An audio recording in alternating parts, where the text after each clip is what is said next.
Students, आज solve करेंगे example number 4.1 of NCERT. So this is example 4.1. A straight wire of mass 200 gram and length 1.5 meter carries a current of 2 ampere. जो हमारे पास straight wire है उसका मास है 200 ग्राम, length given है 1.5 metre और उसमें करंट जो फ्लो कर रहा है दैट इज 2 एम्पियर.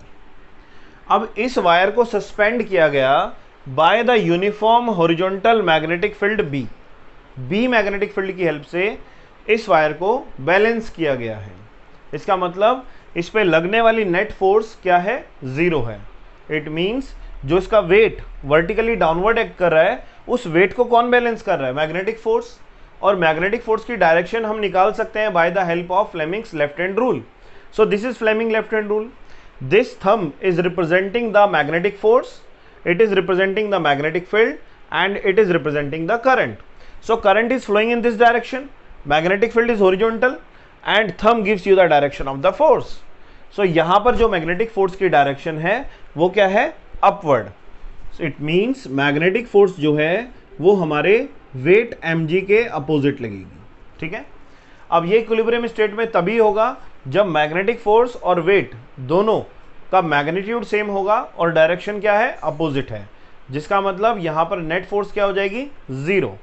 सो उस केस में हम ऐसा कर सकते हैं, F B magnetic force is equal to weight of the straight wire. और मैग्नेटिक फोर्स का फॉर्मूला आप सभी ने स्टडी किया है. Magnetic force acting on a current carrying conductor placed in uniform magnetic field is कितना होता है, F B is equal to I L B sine theta.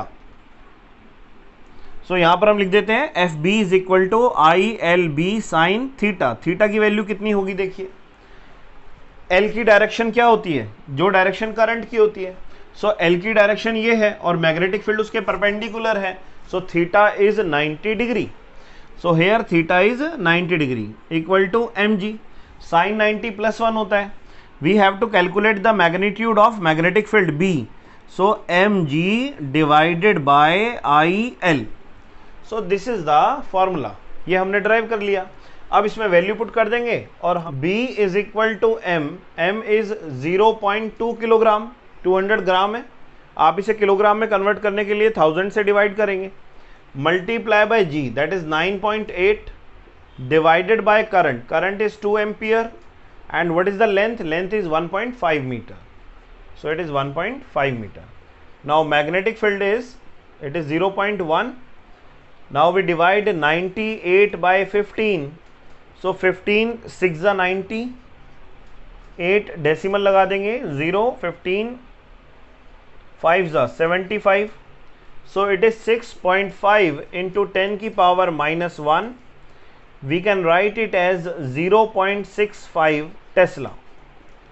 So this is the magnitude of magnetic field, 0.65 Tesla. ऐसे हम solve कर सकते हैं, magnitude of magnetic field calculate कर सकते हैं. So I hope you understood this numerical. If you understood this numerical, then please like, share and subscribe our channel and don't forget to press the notification bell. Thank you. Bye bye. Jai Hind, Jai Bharat.